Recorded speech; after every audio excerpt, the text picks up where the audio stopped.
Fala galera, beleza? Sou o professor Luciano de Biologia, trabalhando a questão de genética com você, principalmente ali a parte de evolução biológica, um assunto bastante importante, assim, bastante legal e bastante intrigante, com bastante polêmica e tudo mais.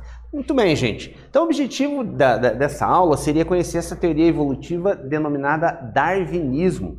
Existem diversas correntes ali evolutivas, né, que fazem esse estudo e tudo mais, mas o Darwin é o principal. Quando a gente fala em evolução biológica, o nome de Darwin está sempre associado, é uma coisa assim natural, né? Agora vamos a uma questão, gente, vamos dar uma raciocinada, vamos ver se você lembra desse conceitinho básico que vem lá da genética, ok? Se você se tatuar, seus filhos também nascerão tatuados? E vamos mais adiante, se você fura sua orelha para colocar brinco, o seu filho vai nascer com a orelha furada e várias outras características, né? Então, segundo as ideias de Lamarck, as características adquiridas são passadas de geração em geração. Isso segundo Lamarck, que seria o conceito antagônico ao de Darwin, tá? Então é bom a gente ficar bem ligado nisso. Lamarck tem uma teoria e Darwin tem outra, tá? A gente hoje, né, considera mais a teoria darwinista, né, do que a lamarquista ali, tá? Dentro do darwinismo, se o homem evoluiu do macaco, por que ainda existem macacos? A gente está fazendo uma provocação com essa frase inicial aqui, que não é uma real, tá, gente? Se o homem evoluiu dos macacos. Não, o homem não evoluiu dos macacos primeiro, tá? Essa caricatura de Darwin representa a crítica social da época, a afirmação de que os humanos descendem de outras formas entendidas naquela época como primitivas e inferiores. Então colocaram ali o Darwin com corpo de macaco e cabeça humana, né? Foi assim uma crítica, né, bastante forte quando ele falou da questão da descendência, mas ele não havia falado diretamente que o homem descendia do macaco, e sim, isso foi um exagero, né, de mídia da época ali. E aí vamos entender sobre Darwin, que já estamos falando sobre o darwinismo, é importante a gente conhecer um pouco, né, da história de Darwin, porque o que acontece? O Darwin, ele construiu a sua teoria com base em várias evidências, principalmente uma grande viagem que ele fez. Em 1809 nasceu Darwin e também houve a publicação do livro de Lamarck.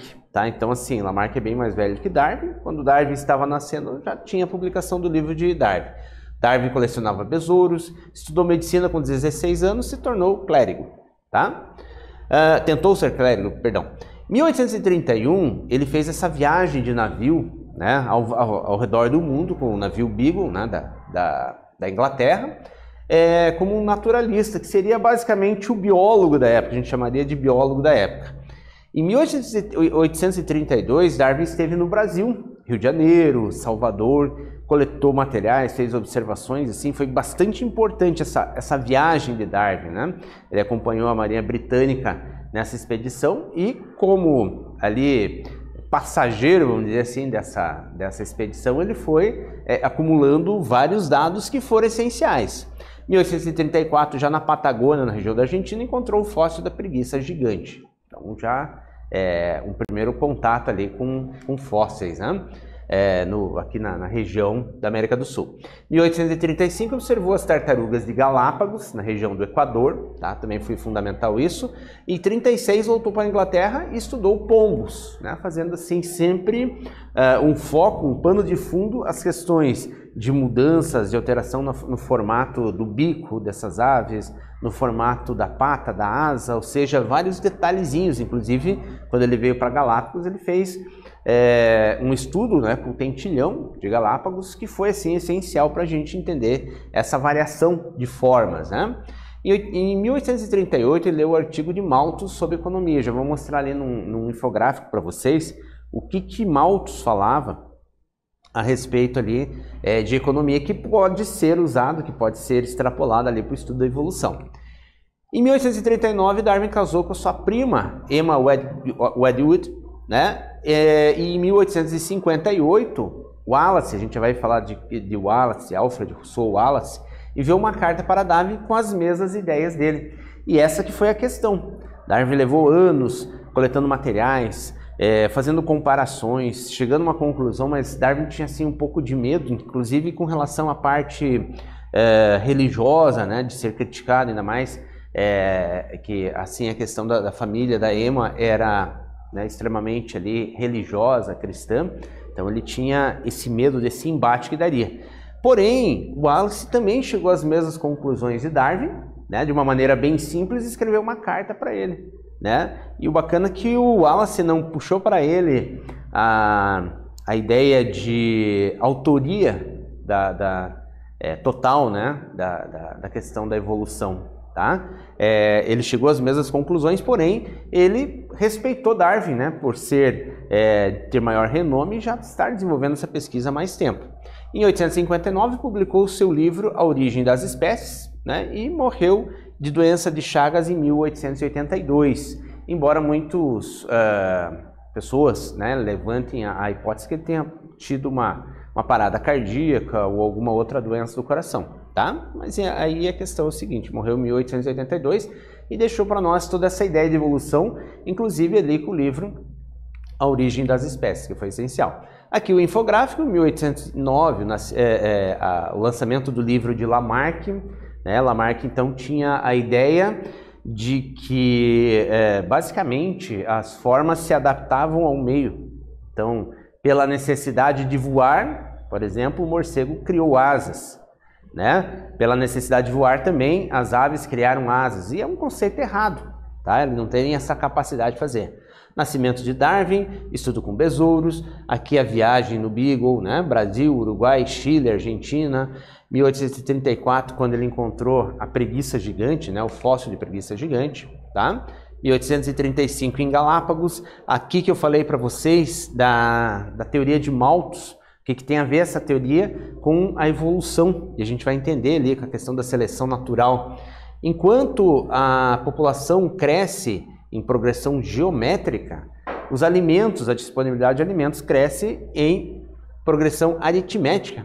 E vai chegar um dia, segundo Malthus, em que o planeta não vai dar conta de sustentar toda a população que viria a crescer, certo? Em 1858, Wallace, né, fazendo a sua colaboração, enviando a carta para Darwin.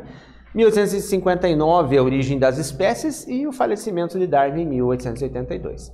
Beleza, então vamos chamar agora a teoria de darwinismo, tá? Darwinismo, a corrente filosófica, vamos dizer assim, dentro da ciência, chamada darwinismo. Então, essa é a imagem aqui, mostrando ali em vermelho todo o trajeto, né, feito por Darwin, vindo para cá, contornando ali a questão da África, né, retornando aqui, vindo ali para o outro lado e, né, saindo novamente na Europa ali um bom tempo depois. Então, assim, o auge do darwinismo é a teoria da seleção natural, e isso é bastante importante, tá? E aí que entra a relação com os escritos lá de Thomas Malthus.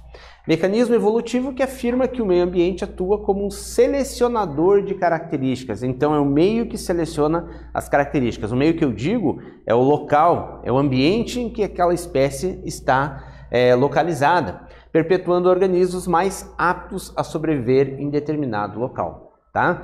Organismos mais aptos. Errado chamar darwinismo, como muita gente fala, que é a lei do mais forte. Não. É a lei do mais apto, do mais adaptado àquelas condições climáticas, né? Ambientais de um modo geral, a presença de algum vírus que acabe dizimando grande parte de uma população, enfim, né? Diversos fatores de pressão seletiva do ambiente. Então a teoria da seleção natural fala assim, potencial reprodutivo alto, fatores ambientais limitantes e seleção das características. Os mais aptos permanecem e os menos aptos somem. Ou seja, se tiver a capacidade de se reproduzir a contento, deixar descendentes férteis, muito bem.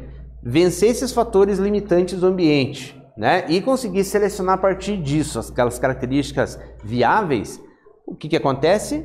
Ele consegue permanecer no planeta existindo ainda. O processo de extinção se dá quando isso não ocorre verdadeiramente. Mas vamos ali a uma perguntinha bacana, um exercício, uma atividade para você pensar um pouco lá. A adaptação faz parte do conceito do darwinismo e do lamarckismo. Faz parte dos dois, ok? Você tem observado na grama de sua casa uma redução na quantidade de grilos marrons. Então beleza, você olhou lá, você não vê mais quase grilos marrons na grama lá da sua casa. ou qualquer outro lugar. Observou também a presença de alguns sapos nessa região. De repente, a população de grilos verdes superou e muito a população de grilos marrons. Aí quando você viu, só tinha grilos verdes. Cadê os grilos marrons? Diminuíram bastante. Agora, eu peço para você, explique esse fato usando lamarckismo e darwinismo. Vamos fazer um paralelo entre os dois. Isso aqui ajuda a fixar bem esse conceito. Já voltamos.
Beleza, pessoal. Paralelo entre as duas teorias. Então, a de Lamarck, né?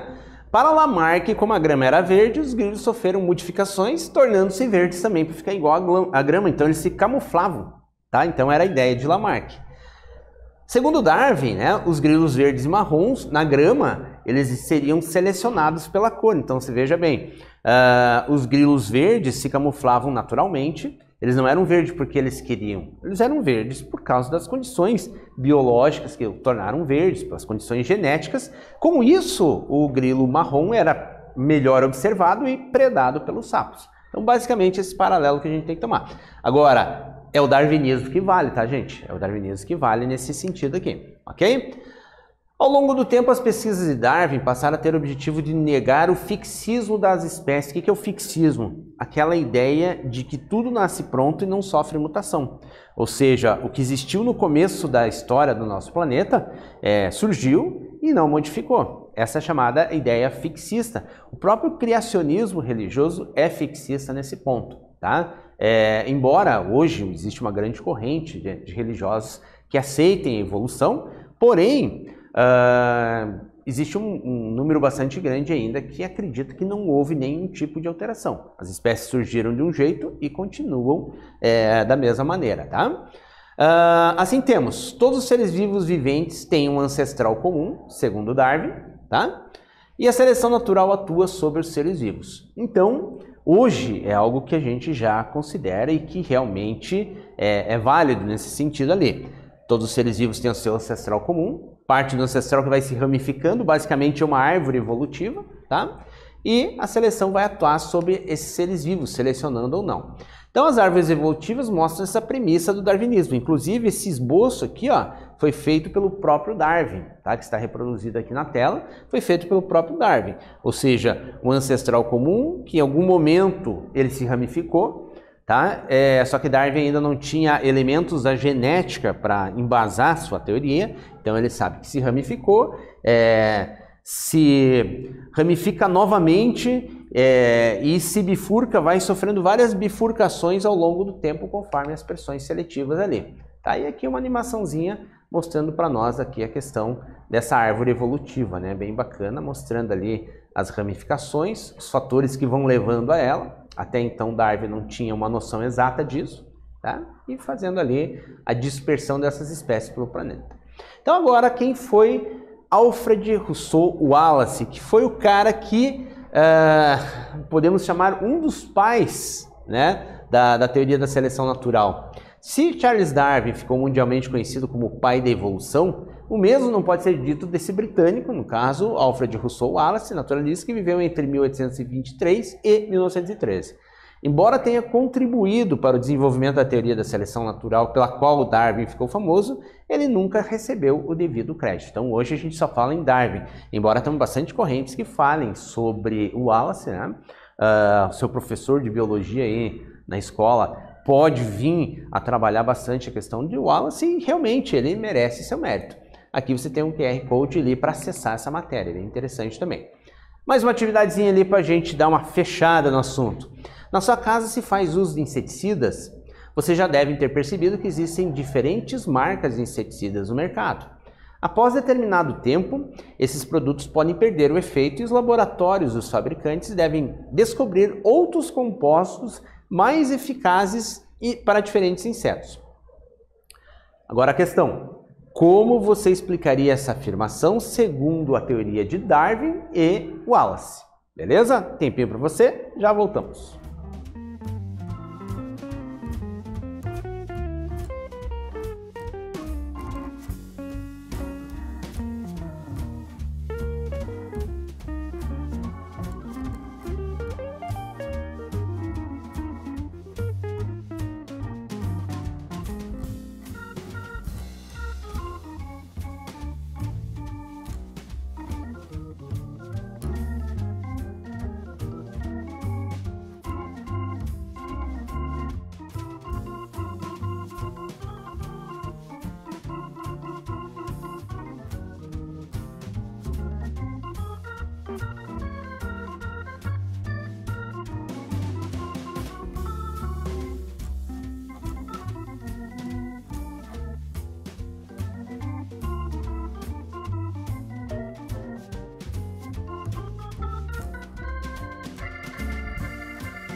Então vamos lá, vamos ver o que você escreveu lá, pessoal.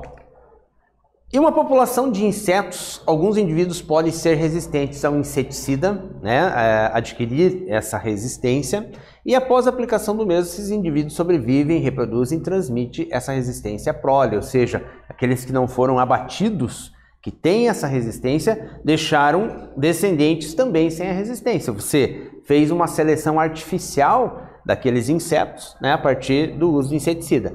E sim, a maior parte da população desses insetos será resistente ao inseticida. Isso aqui também vale, gente, para antibióticos, tá? Um antibiótico é desenhado, é construído para matar uma certa quantidade de bactérias, certo? Então, para isso, eles têm uma dosagem necessária, às vezes de 3, 5 dias, conforme o antibiótico.